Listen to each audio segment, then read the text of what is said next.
வெளியூர் பயணமா? ரிசர்வேஷன் கிடைக்கலையா? படிக்கட்டு ஏறி இறங்க ரொம்ப சிரமமா இருக்கா? டிராப் டாக்ஸி புக் பண்ணுங்க. ஒரு வழி கட்டணம் மட்டுமே. டிராப் டாக்ஸி, எங்கும் எப்போதும்.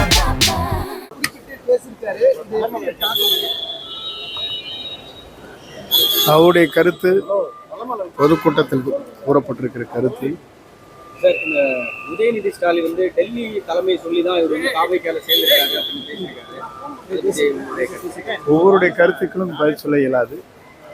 இப்போ என்னை பொறுத்தவரையிலும் தெளிவாக ஒரு முடிவு செய்துதான் நான் இந்த இயக்கத்திலே இணைந்திருக்கிறேன். மற்றவர் கருத்துக்கள் சொல்லியோ மற்றவர் கருத்துக்களை ஏற்றோ நான் இந்த இயக்கத்தை இணையவில்லை. ஆகவே டெல்லி சொல்லித்தான் சொல்வது என்பது சால பொருத்தமாக இருக்காது. தூய்மை ஆட்சி அமையும் அப்படின்னு சொல்றாரு. அப்ப அதிமுக ஆட்சியில் தூய்மை ஆட்சி அமையலையா? ஏங்க நான் ஆட்சி சிஎம் இருக்கும்போது அவர் மினிஸ்டர் இருந்தாருன்னு கேட்கிறாரு. தூய்மையான ஆட்சி என்பதற்கு பல காரணங்கள் இருக்கிறது. புரட்சித் தலைவர் அம்மா ஆண்ட காலம் தூய்மையான ஆட்சியாக இருந்திருக்கிறது. ஒரு காலத்தில் நாங்கள் பின்பற்றினோம். ஆகவேதான் அன்றைய தினம் வெற்றி என்ற இலக்கை புரட்சித் தலைவர் இருக்கும் வரை 3 முறை அவரை யாராலும் வெல்ல இயலவில்லை. புரட்சித் தலைவர் அம்மாவும் 5 முறை முதலமைச்சராக இருந்தார்கள். இப்போது மக்களுடைய தீர்ப்பை பொறுத்தவரையில் 2021 என்ன தீர்ப்பு வழங்கப்பட்டிருக்கிறது என்பதை அவருக்கு அது பதிலாக இருக்கும். நீங்க காலக்கெடு விதிச்சீங்க. அந்த குறிப்பிட்ட அந்த காலக்கெடு குறிப்பிட்ட அவர் வந்து காலக்கெடு இல்ல அவருக்கு காலக்கெடுகள் விதிக்கவில்லை. நீ முதலில் பத்திரிகை என்பது தெரிந்து கொள்ள வேண்டும். நீங்க இந்த கேசட்டை போட்டு பார்த்தாலே தெரியும். 5 நாட்களுக்குள் பேச்சுவார்த்தை துவங்க வேண்டும். 1 மாதம் அல்லது 1.5 மாதம் எடுத்துக்கொள்ளலாம். அதற்கு பிறகு யாரை சேர்த்த வேண்டும் என்பது பொதுச் செயலாளர் தான் முடிவு செய்ய வேண்டும் என்று சொல்லியிருக்கிறேன். ஒரு கருத்தை சொல்வதற்கு சுதந்திரம் இங்கே வேண்டும். முதலே தெரிந்து கொள்ள வேண்டும். நீங்கள் அன்றைக்கு கூட படம் கையிலே வைத்திருக்கிற போது சொன்னீர்கள். அவர் கூட அதை சொன்னார். நான் இங்கே விவசாய நிலத்துக்காக சென்றேன்.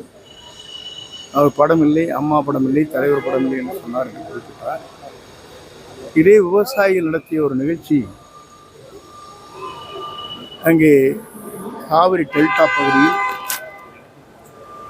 விவசாயிகளுக்கு சிறப்பு மண்டலமாக அறிவிக்கின்ற போது அன்றைக்கு விவசாயிகள் தலைவர் அம்மா படத்தையெல்லாம் வைத்துத்தான் நிகழ்ச்சி நடத்தினார்கள். இந்த நிகழ்ச்சியை பொறுத்தவரையிலும் எல்லோரும் சேர்ந்து நடத்திய நிகழ்ச்சி. ஆகவே இந்த கருத்துக்கள் சொல்வதற்கு என்ன காரணம் என்று சொன்னால், புரட்சித் தலைவரால் புரட்சித் தலைவர் அம்மானால் அடையாளம் காட்டவர் நாம் அனைவரும். ஆகவே அந்த கருத்தை அந்த இடத்திலே நான் சொன்னேன். சார், இந்த விஷயம் அவர் வந்து நேற்று குறிப்பிட்டு சொல்லும்போது கட்சியில 2 வருஷமா விசுவாசமா இல்லை செங்கோட்டையன் அவர்கள்.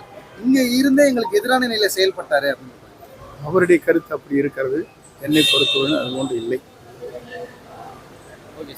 சரி, குறிப்பிட்டு நீங்க தொடர்ந்து இப்ப வந்து உங்களுடைய பன்னீர்செல்வம் டிடிவி தினகரனோட பேசும் பொழுதும் இங்க இருந்தே தொடர்ந்து அவர் செயல்பட்டாரு.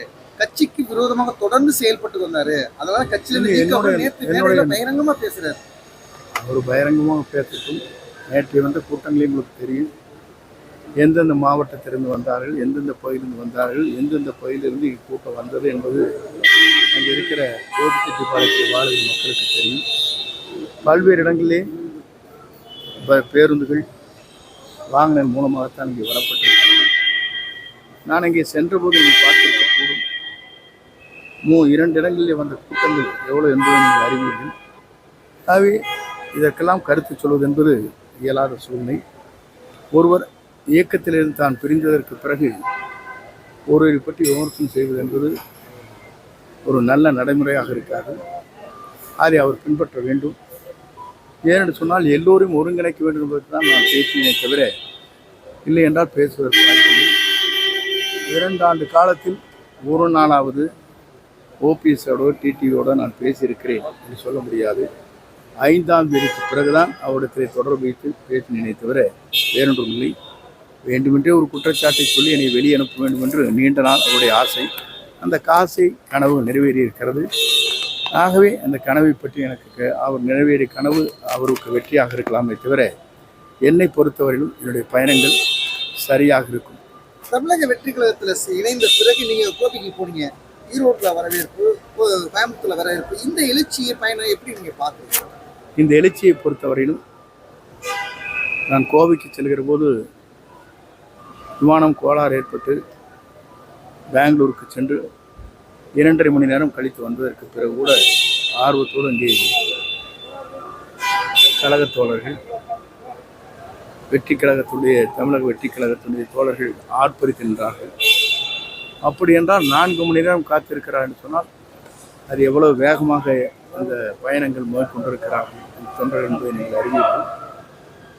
பல்வேறு திருமணங்களுக்கு செல்கிற போது எல்லோருமே என்னோடு படம் எடுத்துக் கொண்டார்கள். கேட்கின்ற போது கல்லூரியில் படிக்கின்ற மாணவ மாணவிகள் அப்போது சொன்னார்கள், ஒரு மாற்றத்தை நாங்கள் விரும்புகிறோம் என்று குறிப்பிட்டார்கள். இல்லை தொடர்ந்து கேட்டு சரி நாளைக்கு நன்றி சார்.